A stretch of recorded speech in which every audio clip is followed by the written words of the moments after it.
Jean-Pascal Lacoste est un chanteur, acteur et animateur de télévision qui ne se présente plus. Chroniqueur emblématique sur le plateau de Touche pas à mon poste sur l'antenne de C8, il est notamment célèbre pour avoir été l'un des premiers candidats de la Star Academy, l'émission française de télé-réalité musicale. C'est donc l'occasion pour des anciens de l'aventure de révéler quelques secrets sur les coulisses du programme dans la presse. Et comme chacun sait, Jean-Pascal Lacoste n'est vraiment pas du genre langue de bois. C'était donc ce 13 juin dernier que nous avons pu retrouver ses confidences dans les colonnes de Télépro. Des confidences qui mettaient en lumière quelques anecdotes des soirées parfois déjantées qui pouvaient se dérouler au château de la Star Academy.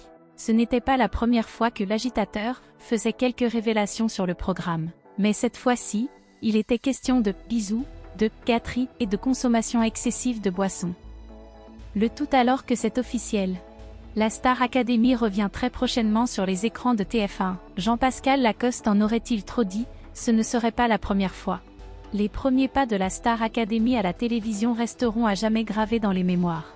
C'est un moment historique de la télévision puisque le programme a été ensuite suivi par la France entière. Néanmoins, il ne faudra pas oublier que la toute première saison était aussi très expérimentale. Au départ de l'aventure, quelques révisions ont été faites pour rendre l'émission plus attrayante. Mais les résultats étaient là car encore aujourd'hui, tout le monde connaît la gagnante de la première saison de la Star Academy et celui qui avait demandé sa main dans un élan de romantisme. Les plus vieux fans de l'émission de TF1 s'en souviennent, Jean-Pascal Lacoste avait en effet demandé sa main à Jennifer. Et blague à part, heureusement que ces deux-là ne se sont pas mariés. Cela a permis à Jennifer d'avoir 3 beaux enfants et de trouver l'homme de sa vie. Et cela permettait aussi la même chose à Jean-Pascal. Mais loin du Jean-Pascal Lacoste père de famille et responsable, reste et restera toujours l'image de l'agitateur, donc. Celle du candidat préféré du public de la Star Academy. Celui qui n'avait sans doute pas de talent pour le chant mais qui en avait indéniablement pour la scène.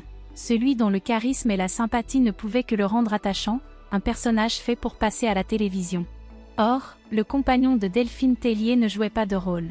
Il était lui-même, entièrement et dans toute sa franchise. Ce n'était donc qu'une question de temps pour que cela fasse des étincelles au château.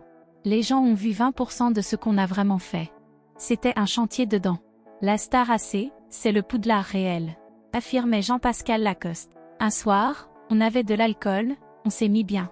Ils avaient fait venir des danseuses, on était bien fait, on était chaud avec les filles, on était prêt à les attraper au château. C'était le Club Med, ajoutait-il ensuite. Et effectivement, les fans qui ont pu être spectateurs de cette première saison de la Star Academy savent que le jeune homme qu'il était n'avait pas prévu de briller en cours au château.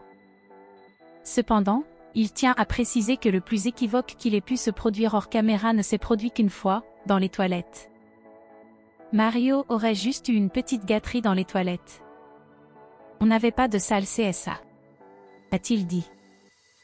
La salle CSA est arrivée pour les saisons suivantes.